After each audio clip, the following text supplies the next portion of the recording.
Hi, welcome to Made in the Midlands TV. I'm Ilona Pitt, and today I'm joined by Johnty Mongan, the head of sales at Unipart Security Group. Good morning, how are you today, Johnty? I'm very well, thank you. Thank you for having me.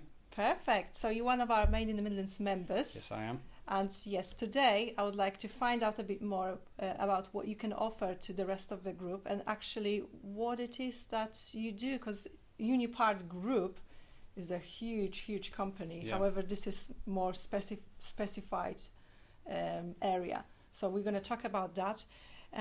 So before we go to Unipart, I would like some of your thoughts about cybercrime. I think a lot of people still see cybercrime as your viruses, malware, or I don't know, a lost relative emailing you. Yeah. But it's 21st century. It's much more than that. So maybe you could elaborate. Yeah, sure. So you're 100% right.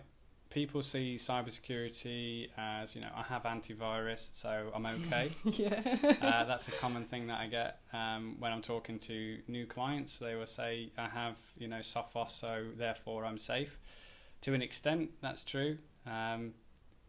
Cybercrime is fundamentally the exploitation of digital vulnerabilities. So digital vulnerabilities can be the people, so the staff inside your company, the technology that you have in the estate, and the processes that the business is adhering to. So if I'm a cyber criminal, I am looking for a vulnerability in any one of those three.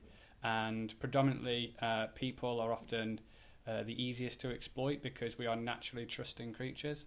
Technology will only get you so far because every day there are 300,000 new pieces of malware invented. So that's a huge number, isn't it? So if you have, say for example, antivirus in, what that does is it looks for known bad, what we call signatures. Every day there are 300,000 new signatures made that there is no signature to match it against. So technology will only take you so far, and process. Every business adheres to processes like password management policies, scan cards around the building. All of these things combine to make a company either exposed or enclosed. And my job really is to understand how exposed a company is and work out, in terms of our services, what is best for them to actually reduce their vulnerability. So 3 ways to get into your company for the cyber criminals. How Unipart cyber security can help? So what are the services that you can guys provide to help? Okay, sure. So if we focus on people, if I was to try and extract data from a person, there's a number of ways that I can do it. I can either phone them and ask them to give me the data, or I can meet them in the street, which is going to take me a lot of time, or simply I can just email them and ask them to give me the details to get into their company. That does happen a lot. It happens that to happens me every before. day. Yeah. So huge organisations will experience something like 10 million spam emails a day that are automated trying to get information out of the company, and these are what are called phishing emails.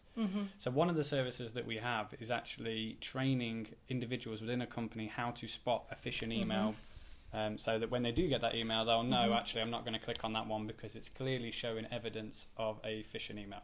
So key things like where the email's been sent from, grammatical errors. Sometimes even just one letter that is very hard, to spot. Yeah. So training, we do that with large organisations, small organisations, and the premise of the training really is to give them a picture of before and after. So if we send a phishing campaign out to 200 employees, we can expect at least 180 of those to open that email.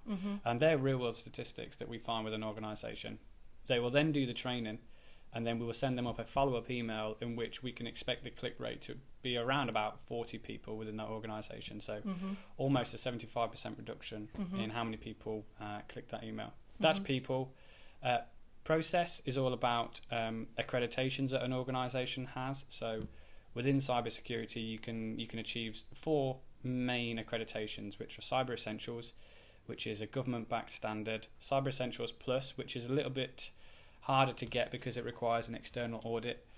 IASME governance, which again is a step up from Cyber Essentials Plus, or you can get ISO 27001, which is really the pinnacle of information security. In terms of SMEs, Cyber Essentials is around about a 5-day exercise that you can self-audit. We always recommend we get somebody in to check the work that they've done so they can be sure that they meet the standard. If a company wants to go for ISO 27001, they're looking at 6 months hard work. Mm-hmm.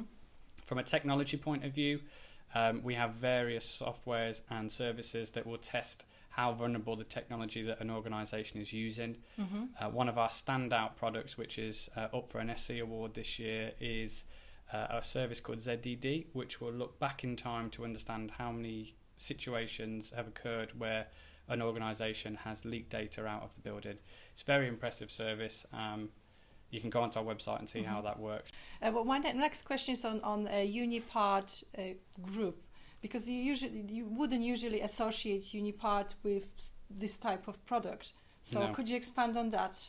Well, Unipart was brought out of British Leyland, owned by a gentleman called John Neal. Mm-hmm. The business has 5 key sectors, turns over £1 billion, 10,000 employees, operates across manufacturing, logistics, but one of its sectors is cybersecurity, which fits in the security industry. So we were traditionally doing CCTV, man guarding, those sorts of activities, and now there is such a blend between digital and physical security that we are now... Natural progression. Natural progression, yeah. Mm-hmm.